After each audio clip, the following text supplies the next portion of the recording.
नमस्कार मंडळी, food by Sangeeta या यूट्यूब चॅनलमध्ये तुमच्या सर्वांचं खूप खूप मनापासून स्वागत. मंडळी, रक्षाबंधन जवळ आले आहे. आज आपण रक्षाबंधन स्पेशल परफेक्ट अशी रसमलाई घरच्या घरी कशी बनवायची ते पाहणार आहोत. अगदी मार्केटमध्ये ज्या पद्धतीने परफेक्ट अशी रसमलाई मिळते त्याच पद्धतीने अगदी घरच्या घरी आपण रसमलाई बनवणार आहोत. एकदा तुम्ही जर माझ्या या पद्धतीने रसमलाई बनवली तर तुमची मुले सारखी सारखी रसमलाई खाण्याचाच हट्ट धरतील. चला तर, खूपच मजेदार आणि माझी सर्वात आवडती रसरशीत रसमलाई बनवण्यासाठी इथे मी 1 लिटर दूध घेतले आहे. इथे मी 1 लिटर फुल फॅट म्हशीचे दूध घेतले आहे. म्हशीच्या दुधाऐवजी तुम्ही इथे गाईचे दूधही घेऊ शकता. एका भांड्यामध्ये दूध गरम करायला ठेवायचे. दुधाला उकळी आल्यानंतर हे दूध आपल्याला फाडून घ्यायचे आहे. यासाठी इथे मी 2 चमचे व्हिनेगर घेतले. थोडे थोडे व्हिनेगर दुधामध्ये घालायचे आणि दूध आपल्याला सतत हलवत राहायचे आहे. तुमच्याकडे जर व्हिनेगर नसेल तर अर्धा लिंबाचा रस यामध्ये घालायचा. इथे मी 2 चमचे व्हिनेगर आणि त्यामध्ये 2 चमचे पाणी घेतले आहे.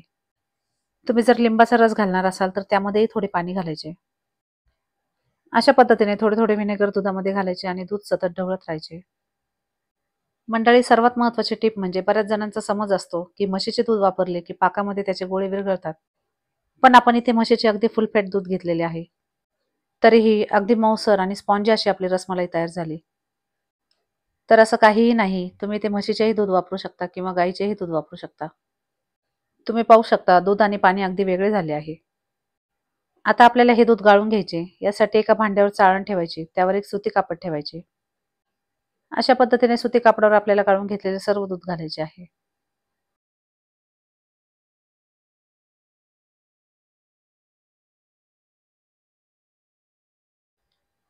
दूध गाळून घेतल्यानंतर यावर थंड पाणी घालायचे. थंड पाणी घातल्यामुळे व्हिनेगरचा जो थोडाफार फ्लेवर असतो तो निघून जातो. आता आपल्याला यातील पाणी काढून टाकायचं. यासाठी कापडाचे चारही किनारे हातात घेऊन कापडाला थोडासा पीळ द्यायचा आणि अगदी अलगद हाताने यातील पाणी काढून टाकायचे. पनीर आपल्याला जास्त कोरडे करायचे नाही, अगदी थोडासा ओलावा त्यामध्ये राहिला पाहिजे. पनीर आपल्याला अर्धा तास चाळणीवरच ठेवायचे आहे. यासाठी कापडाला चारी बाजूने कव्हर करून घ्यायचे. पनीरवर अशा पद्धतीने एक सपाट ताटली ठेवायची व त्यावर खलबत्ता ठेवायचा. अर्धा तास हे पनीर आपल्याला असेच झाकून ठेवायचे आहे, त्यामुळे त्यातील जे थोडेफार पाणी असते ते निघून जाते. इथे आपण गॅसवर एक कढई गरम करायला ठेवली. त्यामध्ये 1 लिटर दूध घेतले. म्हशीचे फुल फॅट 1 लिटर दूध आपण इथे घेतले आहे. 1 लिटर दुधाचे आपण पनीर तयार केले आणि 1 लिटर दूध इथे आपण उकळायला ठेवले आहे. 2 लिटर दुधापासून अगदी भरपूर अशी रसमलाई आपण आज घरच्या घरी तयार करणार आहोत. दुधाला छान उकळी आल्यानंतर यामध्ये 1 वाटी साखर घालायची. साखर घातल्यानंतर एकसारखे मिश्रण हलवून घ्यायचे. यामध्ये आपल्याला काही ड्रायफ्रुट्स घालायचे आहे. इथे काजू, बदाम, पिस्ता थोडे बारीक केले ते यामध्ये घातले. त्याचबरोबर 3 इलायची साखरेमध्ये बारीक करून घेतली तीही यामध्ये घातली. थोडे केशर दुधामध्ये अर्धा तास भिजत घातले होते तेही यामध्ये घालायचे. केशर घातल्यामुळे खूप छान असा कलर रसमलाईला येतो. तुमच्याकडे जर केशर नसेल तर त्यामध्ये पाव चमचा हळद घालायची. हे दूध आपल्याला आटवायचे नाही, अगदी 5 ते 7 मिनिटे उकळून घ्यायचे आहे. 5 ते 7 मिनिटे दूध छान उकळले की गॅस बंद करायचा. इथे आपण अर्धा तास झाला पनीर सेट करायला ठेवले होते. चला तर पनीर कसे झाले ते पाहूया.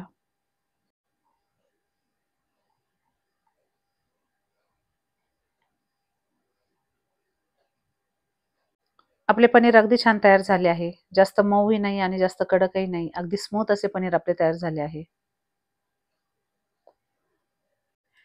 आता आपल्याला हे तयार केलेले पनीर एका पसरट भांड्यामध्ये घ्यायचे. हाताने अशा पद्धतीने मऊ करून घ्यायचे आहे. हे पनीर आता आपल्याला चांगलं मळून घ्यायचे. आधी सगळं पनीर हाताने छान फोडून घ्यायचं. अशा पद्धतीने थोडं थोडं पनीर घेऊन तळ हाताने हे पनीर आपल्याला मळून घ्यायचे.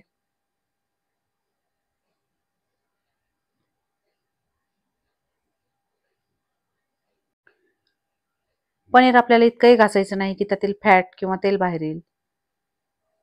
अगदी 3 ते 4 मिनिटे मऊसर होईपर्यंत हे पनीर आपल्याला मळून घ्यायचे.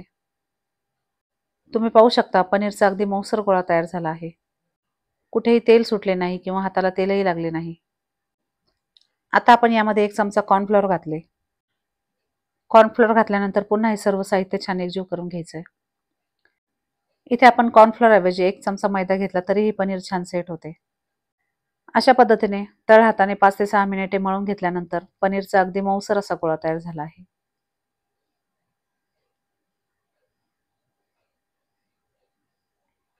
जास्त घट्टही नाही आणि जास्त पातळही नाही, अगदी मीडियम असा गोळा तयार झाला आहे. आता आपल्याला काय करायचं, पनीरचा थोडा थोडा गोळा घ्यायचा आणि याची रसमलाई तयार करून घ्यायची. रसमलाईला तुम्ही तुमच्या आवडीनुसार गोल किंवा चपटा आकार देऊ शकता.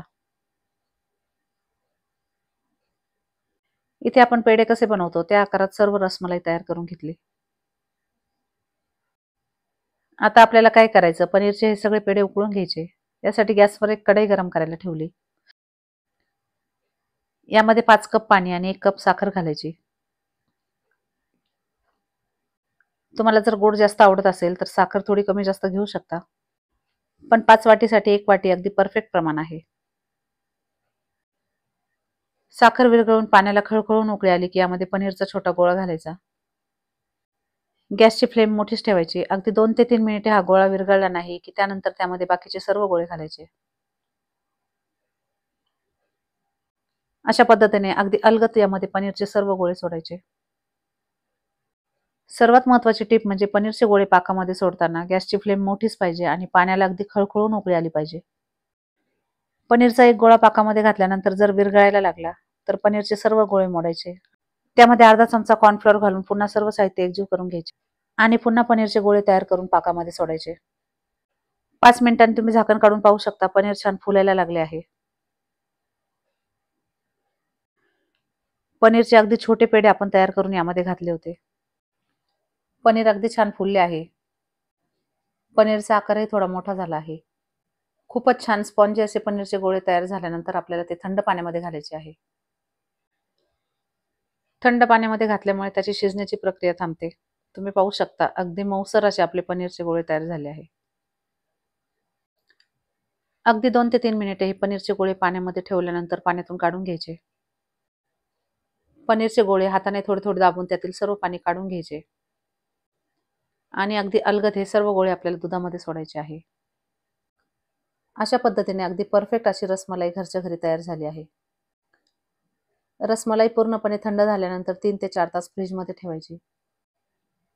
फ्रीजमधून काढल्यानंतर अशा पद्धतीने आपल्याला रसमलाई सर्व्ह करायची आहे. तुम्ही पाहू शकता 2 लिटर दुधामध्ये अगदी परफेक्ट आणि इतकी सारी रसमलाई अगदी घरच्या घरी तयार झाली आहे. मंडळी, रक्षाबंधन जवळ आले आहे, तेव्हा तुम्ही सर्वांनी परफेक्ट अशी रसमलाई माझ्या या पद्धतीने एकदा नक्की बनवा. अगदी छोट्या छोट्या टिप्स लक्षात घेऊन जर आपण ही रसमलाई घरच्या घरी बनवली तर अगदी परफेक्ट अशी रसमलाई घरी तयार होईल. वरून अगदी स्पॉन्जी आणि आतून अगदी जाळीदार रसमलाई तुम्हाला कशी वाटली हे मला कमेंट करून नक्की सांगा. रेसिपी अगदी सोपी आहे. सर्वांनी माझ्या सांगण्यावरून एकदा नक्की ट्राय करा. व्हिडिओ आवडला असेल तर लाईक, शेअर आणि सबस्क्राईब करा. धन्यवाद.